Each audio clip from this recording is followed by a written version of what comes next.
خلاص يا ابو الصحاب، رسميا اللاعب البرازيلي الموهبه البرازيليه خوان الفينا رسميا في نادي الزمالك لمده 4 مواسم.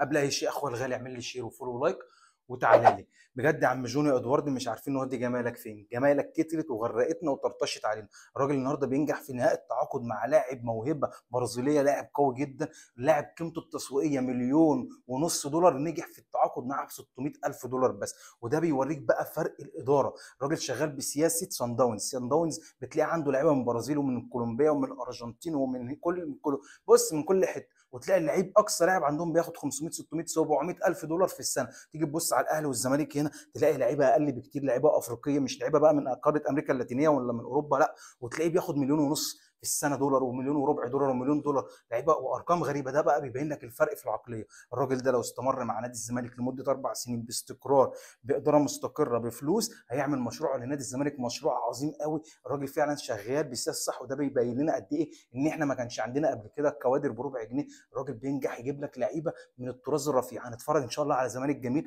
مدرسه الفن والهندسه ترجع تاني. اخويا الغالي، مش تعمل لي شير وفولو ولايك؟